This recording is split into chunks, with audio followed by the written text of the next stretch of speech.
before 1881, had been the village undertaker of Peck Valley.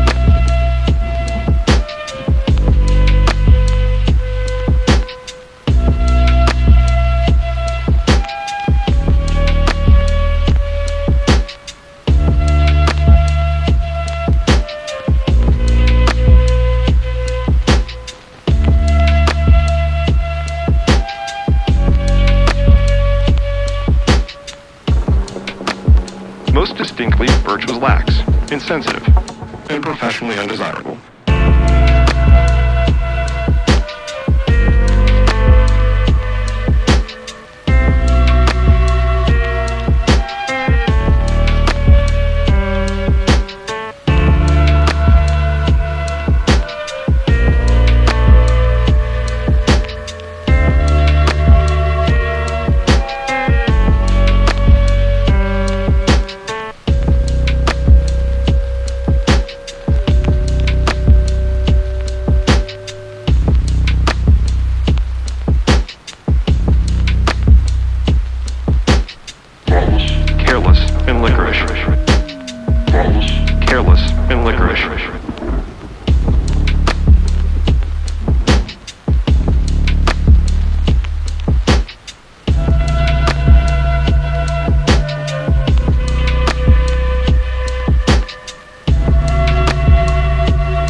On the afternoon of Friday, April 15th, then, Birch set out for the Tome with his horse and wagon to transfer the body of Matthew Fenner.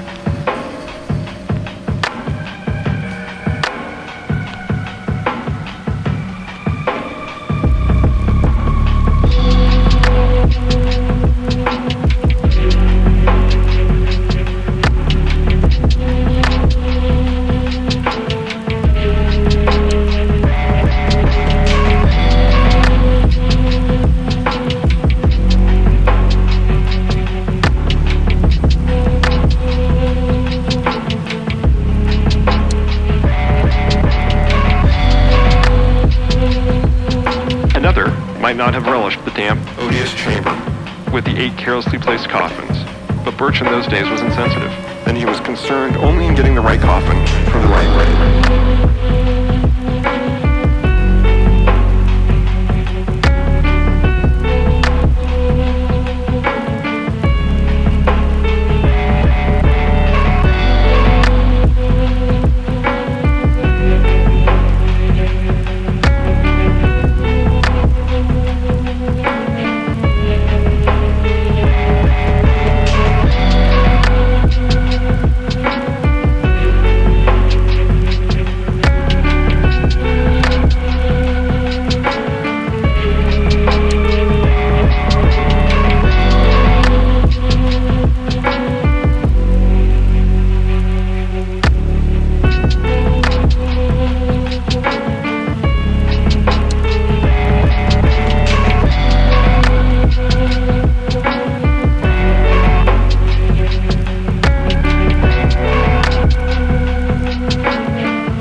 Birch's sight was good. It was just as he recognized old man's coffin. But the door slammed to in the wind, leaving him in a dusk even deeper than before.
exceedingly unwholesome. But to this detail he paid no attention as he toiled, half by feeling, at the heavy and corroded metal of the latch.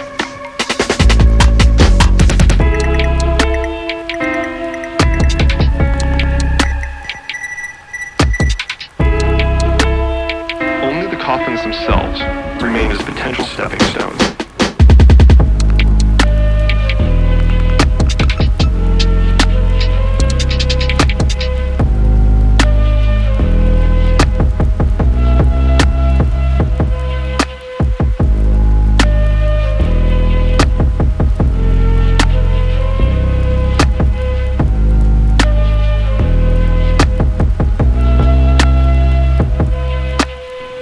Prisoner toiled in the twilight, heaving the unresponsive remnants of mortality with little ceremony as his miniature Tower of Babel rose course by course.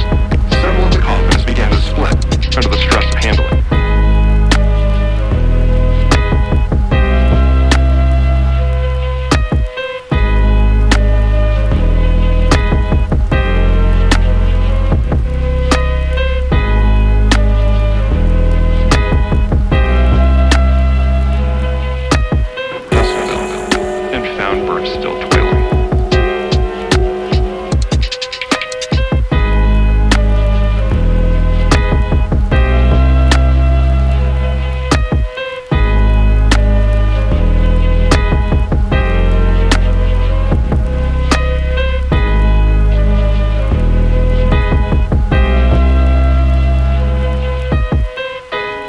Largely by feeling now, since the newly gathered clouds hid the moon. And though progress was still slow, he felt heartened at the extent of his encroachments on the top and bottom of the aperture.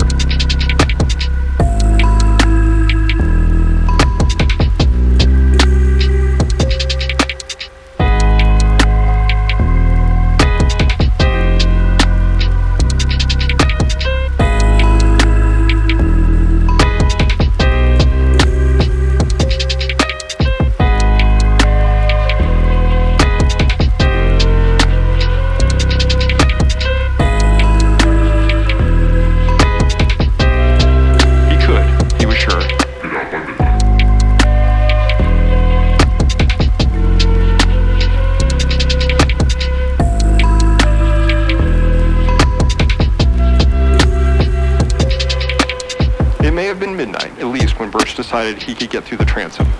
Tired and perspiring despite many rests, he descended to the floor and sat a while on the bottom box to gather strength for the final wiggle and leap to the ground outside.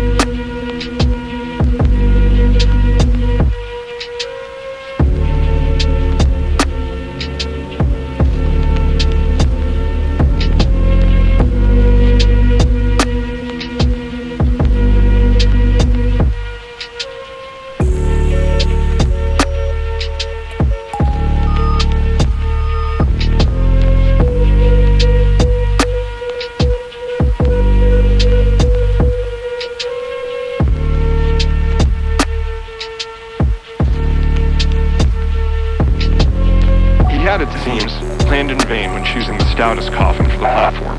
For no sooner was his full bulk upon it than the rotting lid gave way, jouncing him 2 feet down on a surface which even he did not care to imagine.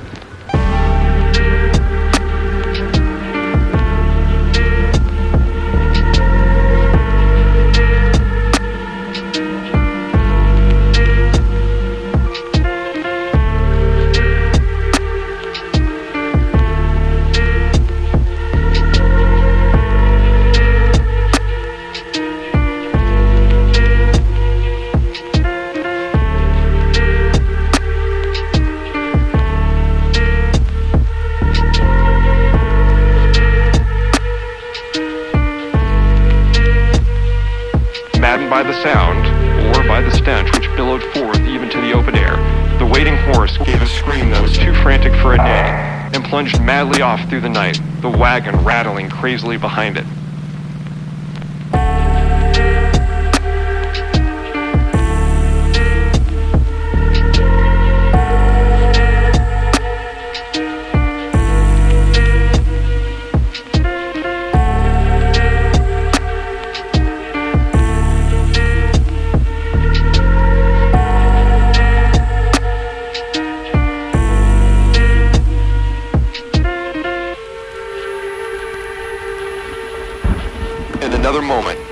fear for the first time that night. For struggle as he would, he could not shake the clear unknown grasp which held his feet in relentless captivity.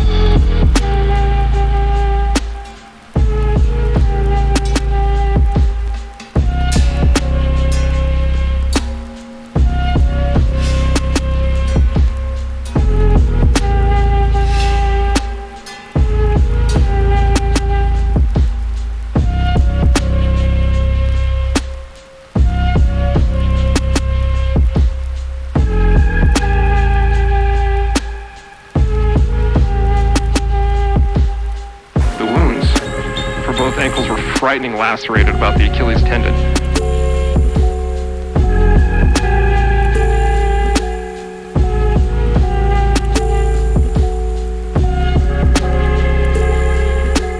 It seemed to puzzle the old physician greatly, and finally almost to frighten him.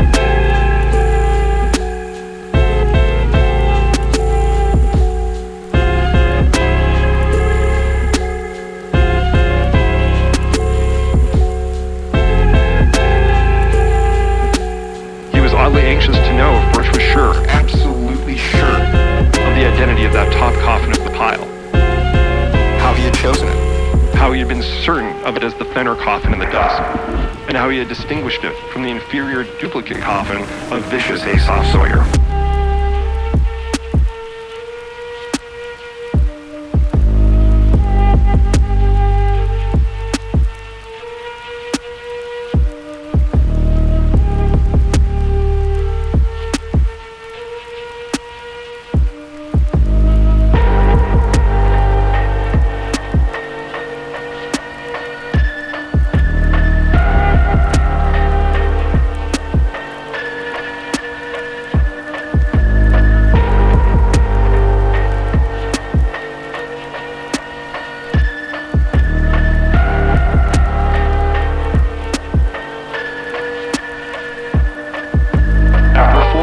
Dr. Davis left, urging Birch to insist at all times that his wounds were caused entirely by loose nails and splintering wood.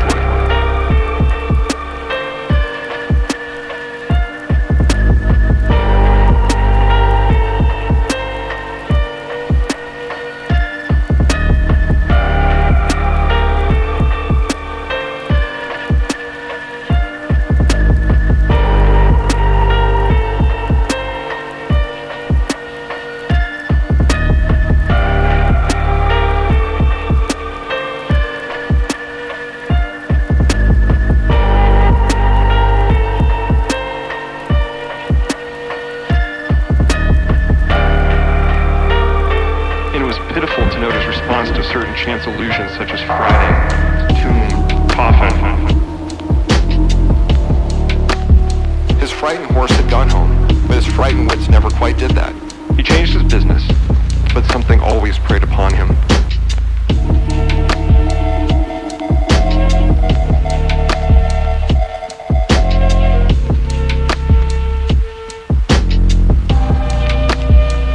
It was Asaph's coffin, Birch, just as I thought. I knew his teeth with the front ones missing on the upper jaw. Never, for God's sake, shoe those wounds.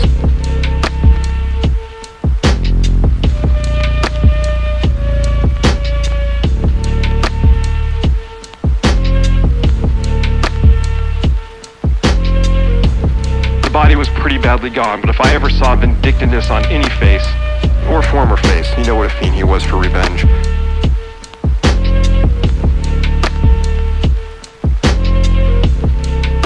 How he ruined old Raymond 30 years after their boundary suit, and how he stepped on the puppy that snapped at him a year ago last August.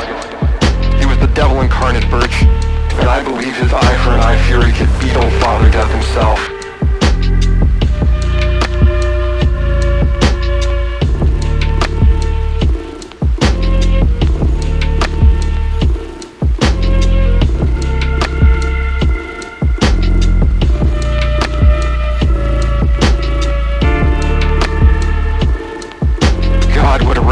I'd hate to have it aimed at me.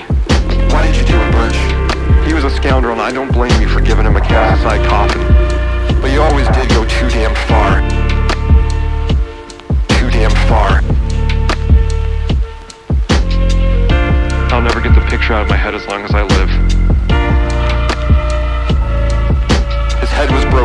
Everything was tumbled about. I've seen sights before, but there was one thing too much here. An eye for an eye. Great heavens, Birch, but you got what you deserved. The skull turned my stomach, but the other was worse. Those ankles cut off neatly to fit Matt Benner's cast-aside coffin.